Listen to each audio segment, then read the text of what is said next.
What up, YouTube? It's your host with the most, your boy Gio. Now today is Thursday. You know what that means? Tidbit of wisdom Thursday up in here. Now, before I get into the book of the day and all that, I want to give you guys a little metaphor. See this? I don't know if you can accurately see what it is, but it's a brain, right? It's a brain. It's pretty small relative to average human brain. But this brain represents the brain of every person not subscribing to my channel. Every person that doesn't watch my videos. Why? Because in reality you must be brainless. You must have a tiny brain if you're willing to give up the opportunity to actually learn something through this YouTube channel. Because I know for a fact, if you apply one thing that I teach you from any one of these books, which is one thing, it will change your life forever. That's a bold claim, indeed, but it's a true one. You can test me on that. Test me and I promise you that would happen. Now today, we got an awesome book, We got Take the Stairs by Rory Vaden. Now this book is one of those books that talks a lot about discipline.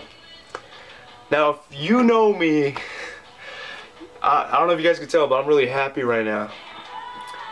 I usually am. I just don't put that enthusiasm in my videos, but here it is. Now discipline, that's something that I really find interest in. I find a lot of value towards. I value it highly. I try to apply it in all aspects of my life. Spiritually, physically, mentally, emotionally. Discipline is the core of who I am. Now, most people my age cannot say that. Cannot. And if they did, they would be bold-faced lying. Mark my words, I promise you that. I promise you that. Now this book, Take the Stairs, it's a kind of interesting title, but he talks a lot about having the staircase mentality, the take the stairs mentality. And there's two kinds of people in this world. There's people who, the majority, right, the average, who take the escalator to get up the second floor. And there are the select few, those with the audacity to challenge the status quo and take the stairs. Now in this book, my boy Rory, he takes it another level and he goes into full depth into the mentality of these people who take the stairs. Because those are usually the people who end up having more success, whether financially, socially, family, relationally. In all aspects of life, they have the most success. Why? Is it because they're smarter? Sometimes, but not all the times. Is it because they're more attractive? Like, again, sometimes, but not all the times. Is it because they just challenge the status quo? You're leaning more towards the correct answer on that one. But the real reason why is because it requires discipline, right? You have to, what he talks about in this book, you gotta challenge the status quo, right? Just because everybody else is going with the path of least resistance doesn't mean you have to.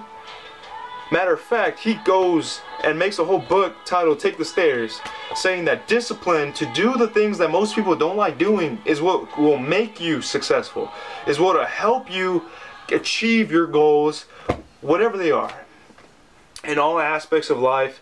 And if you can actually discipline yourself to do the things that failures don't like doing, guess what? You're going to get a different result every time. And with a different result, guess what? A different life. You have a different future, my friend. You have a different future for yourself, for your family, for all those who love you, and all the ones that you love.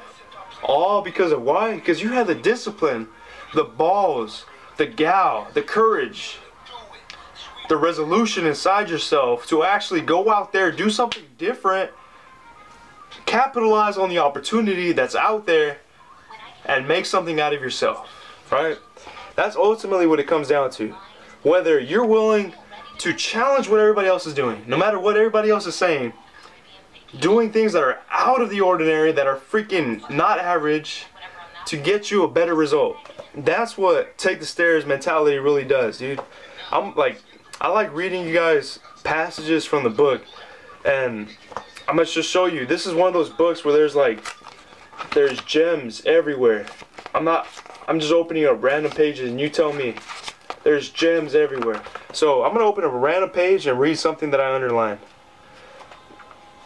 Alright, here we go. Ignore the noise. Conquer the critical. Manage the minutiae.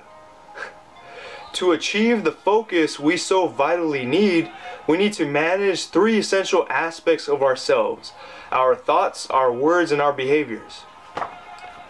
That's living consciously, my friends. That's what we must do.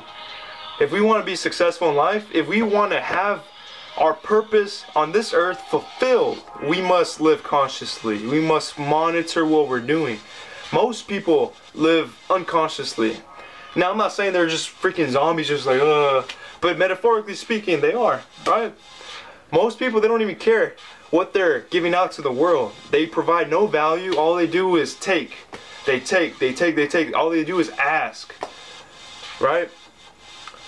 Most people, their actions, their moves, their life plans are not strategic. They get a job because that's instant cheese right here available to them.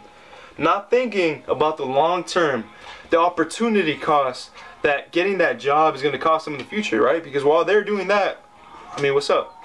Businesses could be started, right? Legacies could be built, right? Instead of focusing so much on the instant pleasure and then spending it all, which is one of the biggest mistakes I see in my peers. They get their money and they go and they blow it, right? They go to whatever they do, whether it's buying the new car at this age. Like, I'm not saying don't buy cars, but if you can afford it, honestly and truly, you can just drop it, buy it, no leasing, no payment plans, none of that, just all cash. Why not? You have the money, baller, right? But if you're over here struggling and you just saved up all that money just to blow it on that right now, what about your investment money? Now, I'm not talking about investing in stocks or investing in real estate even, but I mean just investing in yourself, right? Take a look behind me. You see all these books. That's an investment in knowledge. And I was taught by one of my mentors that an investment in knowledge always has the best and highest return on interest, on investment, ROI, the best ROI. So, while I see my peers and they're over here just indulging, right? I'm working, man. Got to get this grind on. And that's actually, there's a page in here where he talks about loving the grind. I want to get to a very important topic that he actually raises here in this book. Now, let me introduce it a little bit. He's like, in my life, I'm 19 years old. I was born November 16, 1996. And I see amongst my peers, a lot of them, 19, 20 years old, 18 years old, they don't know what to do with their lives, right?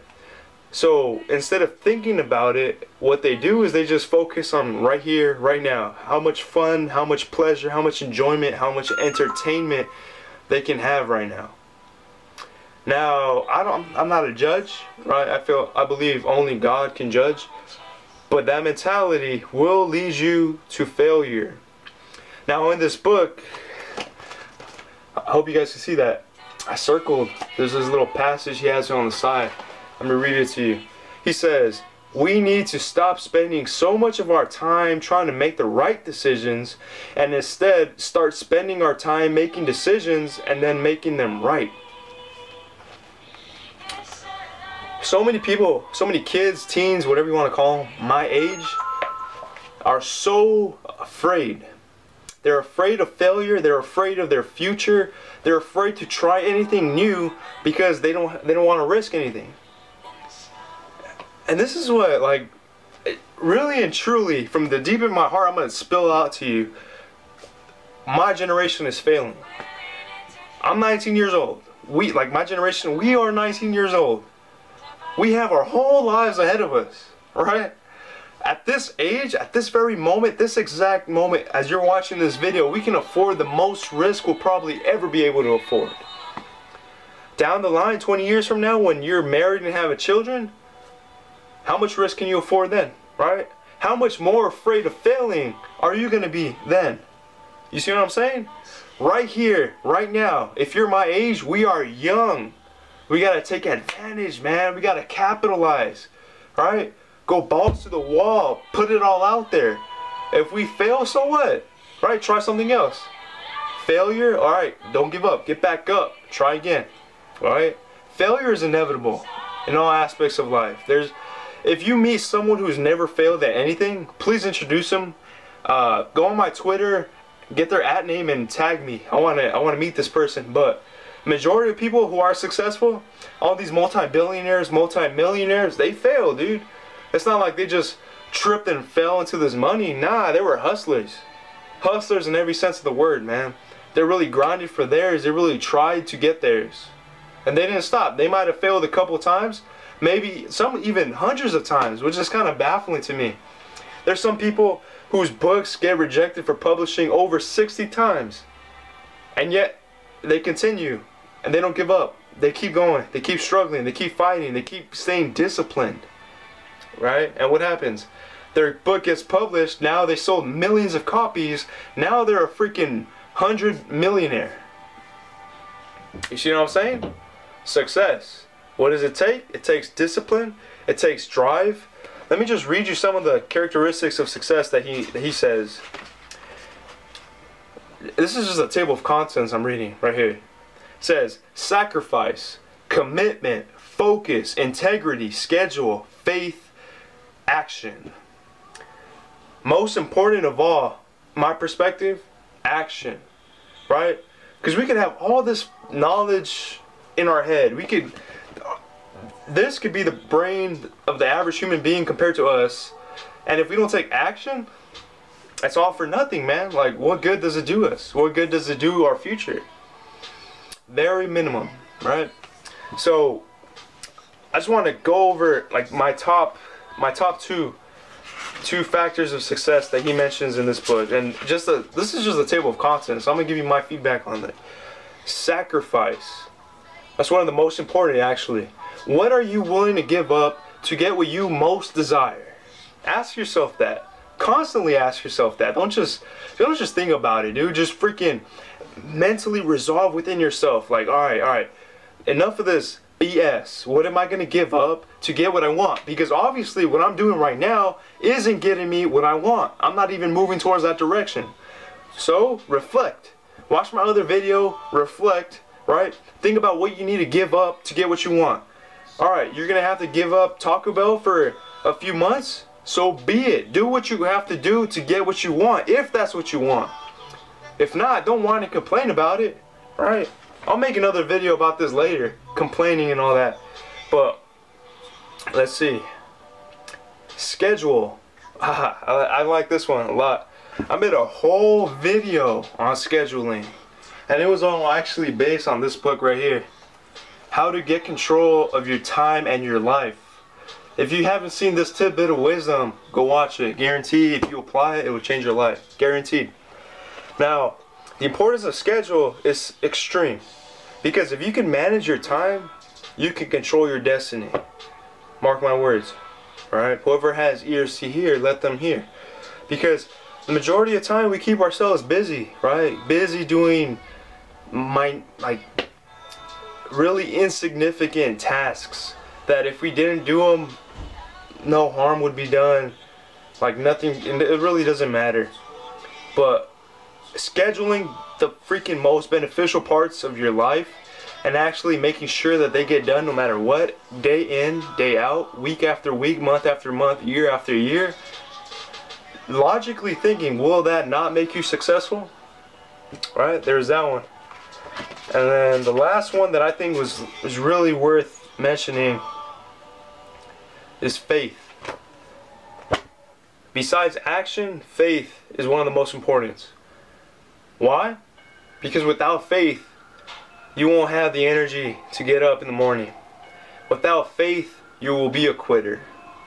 Without faith, what do you have? Why work so hard if you don't believe? You see what I'm saying? When you have that faith, people around you, they'll think you're crazy. They'll think you're crazy because you see things that they can't. Their imagination is too limited. It's already too diluted by the society that they can't see what you're seeing. They can't envision your vision. You see what I'm saying? But when you have that faith, you have that mental picture of what you want, and you believe that you will get it if you work. Guess what? That's going to fuel you in the morning. That's going to help you get up every day at 5 in the morning. That's going to help you get out and go to the gym every day. That's going to help you stay clean and stay strict on your diet even though you don't want to. Faith. You see what I'm saying? So all in all, Take the Stairs. Highly recommend this book, man. Any book that talks about discipline in a positive way, buy it, read it. It'll benefit you tremendously. Alright? I hope this helped, and as always, whoever has ears to hear, let them hear. Oh, one more thought. If you guys like my videos, subscribe. Hit that subscribe button down below. Give me a thumbs up, you know. Only if you're a true fan will I request that you share me to your friends. Alright? Whoever has ears to hear, let them hear. Peace.